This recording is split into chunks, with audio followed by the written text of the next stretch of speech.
G'day guys and gal. The resurrection of Primarch Guilliman was the largest event in 40k lore since the Emperor clapped Horus's cheeks and then became a vegetabilized lithium battery with his crusty balls getting zapped on the daily. Not only because it was the first loyalist Primarch to return, but also the events surrounding it. The fall of Cadia, the rise of the Inari, the opening of the Great Rift, the Indomitus Crusade, the Plague Wars, and so on. As much as I like the Lion, G-Man's return was a lot more dramatic and epic. But how did he actually come back to life? It wasn't natural causes, I'll tell you that much for free. And why didn't the Imperium do it sooner? The answer is deeper than you would think. Before we get started, I'm 25 now, still young and in my prime, but I'm not a 21-year-old that gets away with mistreating my body as easily now. So I am happy to say that my skin looks way better now than it did 5 years ago. A huge part of that is thanks to today's sponsor, Joology. Joology's a skincare brand that said, "Fair dinkum mate, us blokes really don't know much about how to keep our skin looking fresh, eh?" So they formulated skincare products using tried, tested and true science-backed ingredients. Then they simply ask us to fill out a quick survey, then bam,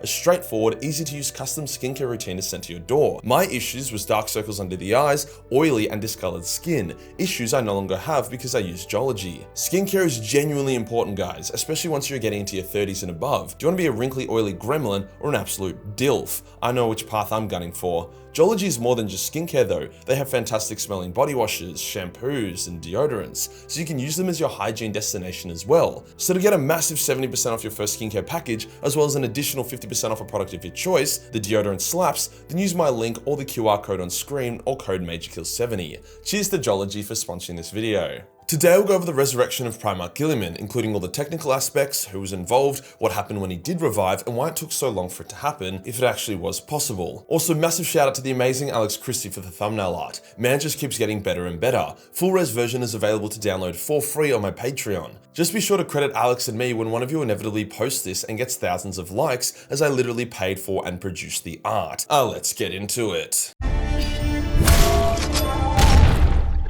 So before we discuss the actual resurrection, how did Guilliman die? Well, he kind of didn't die, at least not in the true Primarch sense. Guilliman was doing what Guilliman does, punching above his weight for no fucking reason and getting clapped. He dueled against the demon Primarch Fulgrim, and sure, Guilliman knows how to fight, but he's never been the best duelist of all the Primarchs, and demon Primarch Fulgrim is a bit of a menace. After a solid fight, Fulgrim slit Guilliman's throat with a poisoned blade. Guilliman fell to his knees, blood pumping from the fatal wound. Guilliman would actually see the warp surrounding him, ready to pull him into oblivion. His heart stopped beating as Guilliman's final thoughts were, "Father, save me." And the Emperor did hear him, stopping his soul from entering the abyss and trapping him in that moment before death. Because of that, there was no big flash of light as G-Man died, the hallmark of a true Primarch death. Guilliman's men pulled his body away to safety as the Ultramarines withdrew. He was then placed into stasis on Macragge, where he has remained seated for over 10,000 years. Some people even thought that his neck wound was healing while in stasis, which is technically impossible. For all intents and purposes, Guilliman was now dead. However, Guilliman was a man with a plan, even if the plan lacked details. He had tasked Belisarius Cawl with 2 missions if G-Man was to fall. Firstly was to bring him back to life, obviously,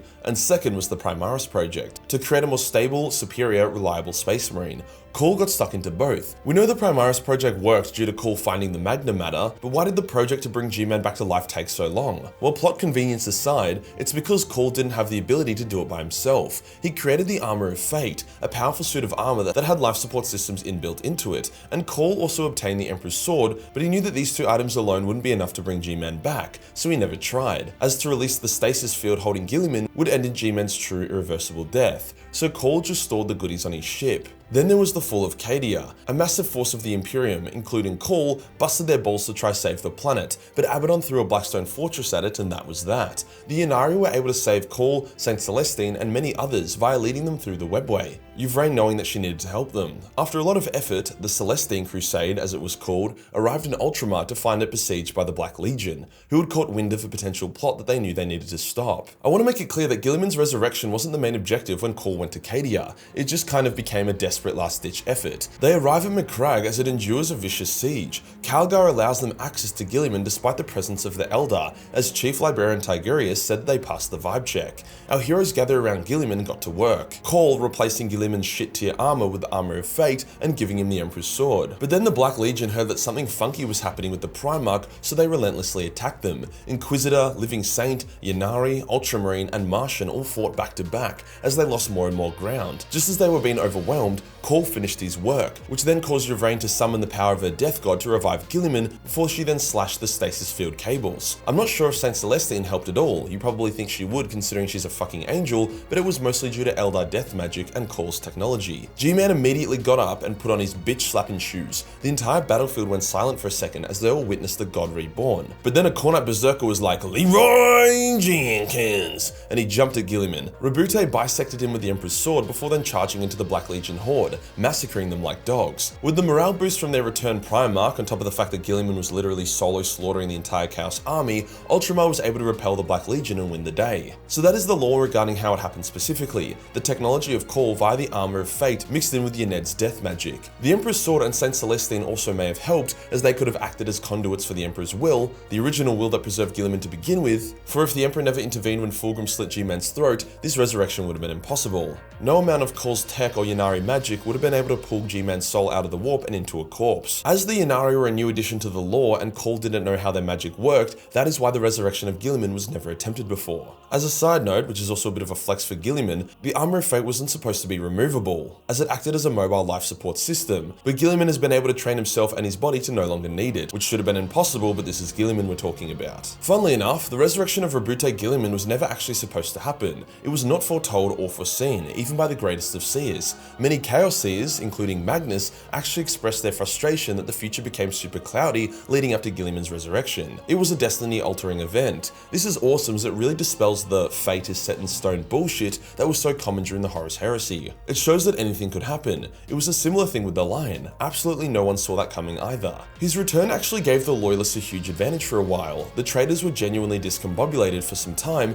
which allowed Guilliman to make his way back to Terra to speak with his father, although Chaos did put in a mighty effort to stop him, including getting Kairos Fateweaver to capture Guilliman using his own doubt against him. But don't worry, Cypher came in clutch out of nowhere to free Guilliman and help him get to Terra. In fact, Guilliman has had to deal with each of the 4 Chaos Gods and their respective champions. Fulgrim put Guilliman into a 10,000-year coma, Kairos and then Magnus attacked Guilliman before he got to Terra, then Khorne invaded Terra as Guilliman arrived, and then Mortarion invaded Ultramar and faced off against G-Man. Dude has been thrown into the ring time and time again, and to be honest, he's been struggling. Man just wants to be a commander and do war stuff, but he always ends up in a punch-on with his way stronger brothers. This also likely wasn't the Emperor's grand plan. The Emperor was pleasantly surprised to see Guilliman return. Perhaps he thought it could be due to him saving his soul, but the fractured Emperor definitely didn't act like, "Oh yeah, it's all coming together." He was like, "Thank fuck for that. I was really thinking the show was over there for a second." Could this method of resurrection, that being science mixed with big titty elder girlfriend power, be used on any of the other Loyalist Primarchs? Well, Dawn is currently missing, so not him.